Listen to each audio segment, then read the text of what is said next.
Target center.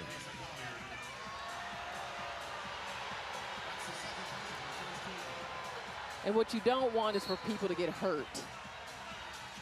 It's one thing to... Somebody said, I just know Courtney Bottoms. Hell no. And I mean the helliest of the nose. Wait, what's that? I'm being serious. Like,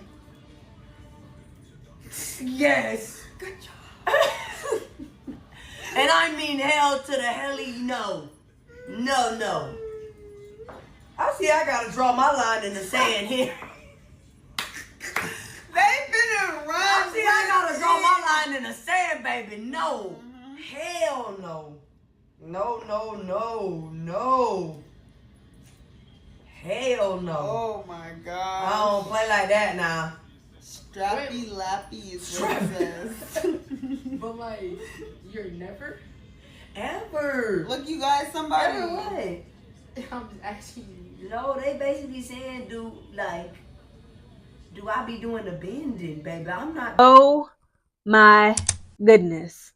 In the infamous and famous words of Drake, now one song, I forgot what it's called. You know, Drake got so many songs, but he said something along the lines of, I thought you wanted yours like I want mine. Okay, that means in regards to the fact that the Minnesota Lynx got defeated. They took their third L of this current 2025 WNBA season, but this is their first L at their home court during the WNBA's Commissioner's Cup.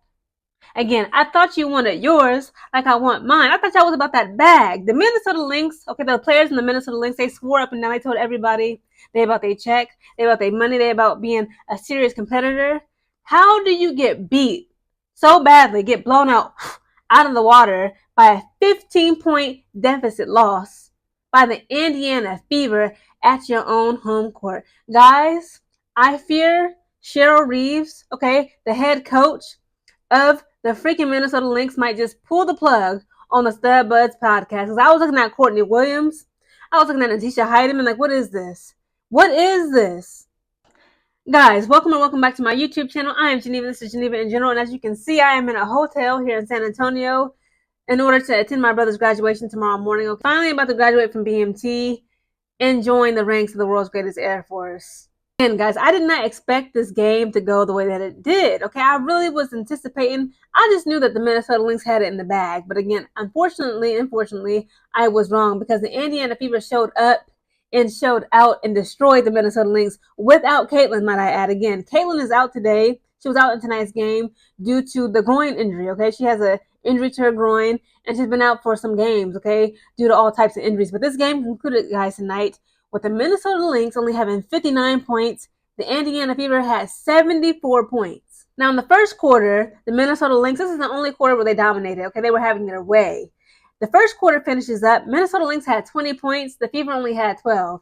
But something happened, okay? I don't know what it was, but maybe they gave them a pep talk, but the Indiana Fever dominated the rest of the game. Kayla McBride, it's just so much I could say, I'm going to say, but just give me some time, guys. The second quarter comes around. The Fever scored 20 points.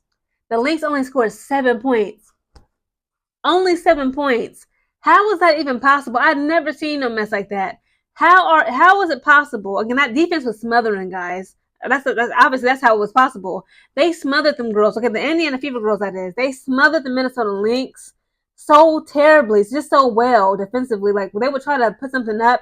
It wasn't falling, or it would get blocked. The ball was getting stolen. It was so many turnovers by the Minnesota Lynx to the point where it was just ridiculous. It didn't make any sense. It was just that embarrassing.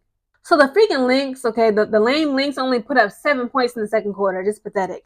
The third quarter comes around. Fevers outscores them again with 20 points, whereas the Minnesota Lynx put up 15 points. The fourth and final quarter comes around, guys. The Indiana Fever put up 22 points. The Lynx put up 17 points, and that was game. Again, the game concluded with the Minnesota Lynx losing at a 15-point deficit. Again, the Lynx only put up 59 points, and the Fever put up 74 points. Now, we got to break down the individual player statistics, guys, because this don't make no sense. Now, let's start with the winners first. Now, for the Fever, who would have thought?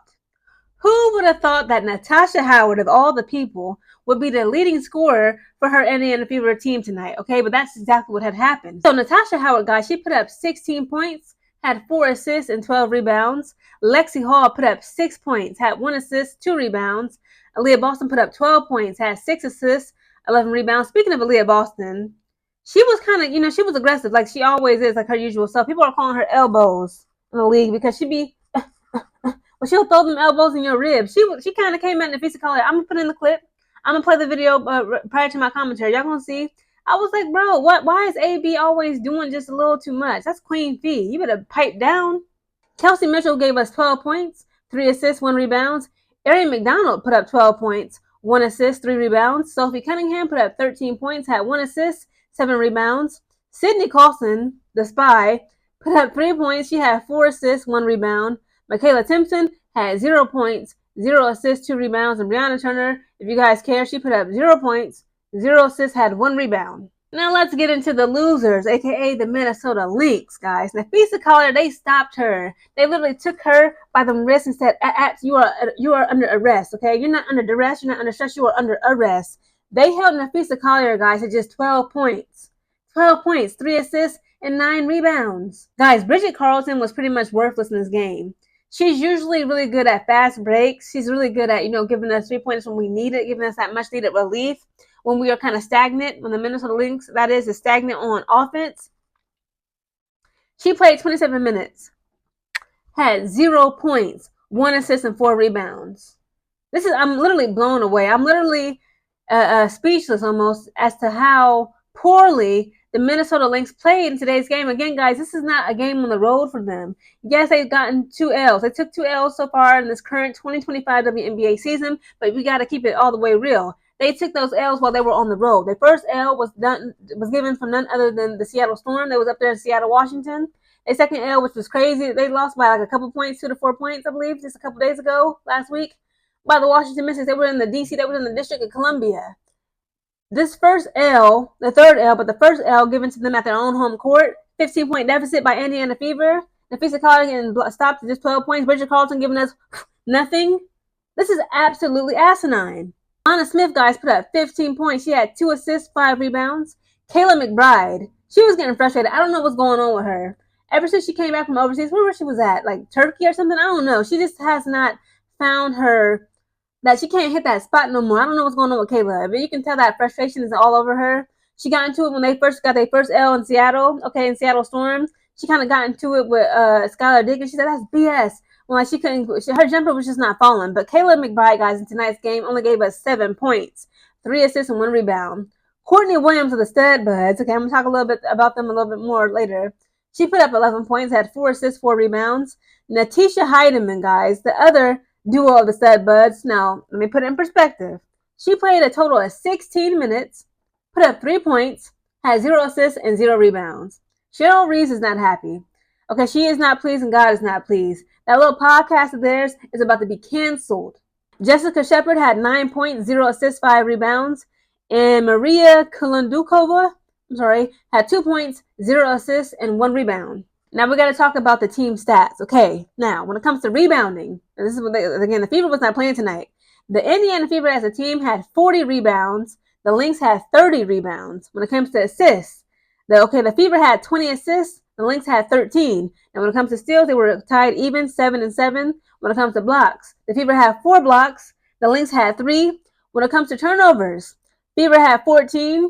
The Lynx had 16. Now, field goal percentages that were made, the Fever had 42.9% accuracy. Minnesota had 34.9% accuracy. 3-point percentage shooting accuracy, Fever had 42.1%. Guys, the Lynx only had 25%. Unacceptable. Again, you got Nafisa Collier. You got Bridget Carlton. You got Courtney Williams. You got Kayla McBride. You got Natisha. I'm like, what happened tonight? Somebody needs to be investigated, okay? When it comes to free throw percentages made, okay? For the free throw, again, that's free money. And I told y'all, Nafisa Collier and what's the other girl name? Sabrina Ionescu, they stay at the free throw line, okay, rent free. Car note included, utilities, water, gas, disposal, electricity bills, all of that included. They stay at the free throw point line. In tonight's game, the Fever was 100% accuracy from the free throw point line.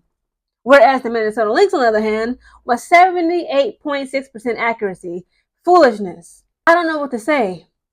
I don't know, but I know one thing. Cheryl Reese is not pleased. Again, Courtney Williams talked about this on her StudBudz podcast with her partner, okay, Letitia Heidemann. She said, like, it's sometimes like when Cheryl Reese will come into that locker room during halftime, if we ain't been playing up to par, if we down bad, if we are losing a game, we're getting beat, basically we're getting cussed out.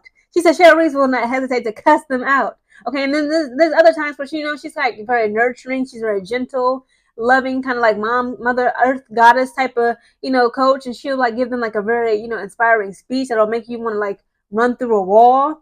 Okay, I'm not sure which one she was in tonight's game. If I was her, I would cuss them out. Cause like, what are you doing? Like, I know Phee just came back, like she's still kind of fresh from her injury. She was out a couple games, but she only put up 12 points, guys. Something is not right. Okay, I'm actually in fear. Okay, what is really going on during this WNBA's Commissioner's Cup? Like, do y'all want the money or do y'all not? Again, Aliyah Boston was kind of getting into it. She kind of stepped to Napheesa Collier. She kind of got into her face. Like, Napheesa Collier is such a mom, okay? She's not about to fight with none of y'all little girls. All in all, guys, that was a very exciting game. Again, the Indiana Fever deserved this win. They whooped the Minnesota Lynx at their home court without Caitlin Clark. Okay, that's an amazing feat. That's an incredible feat, if we're being all the way real. Okay, they obviously hungry. Okay, they hungry and thirsty for that W. They want that Commissioner's Cup money.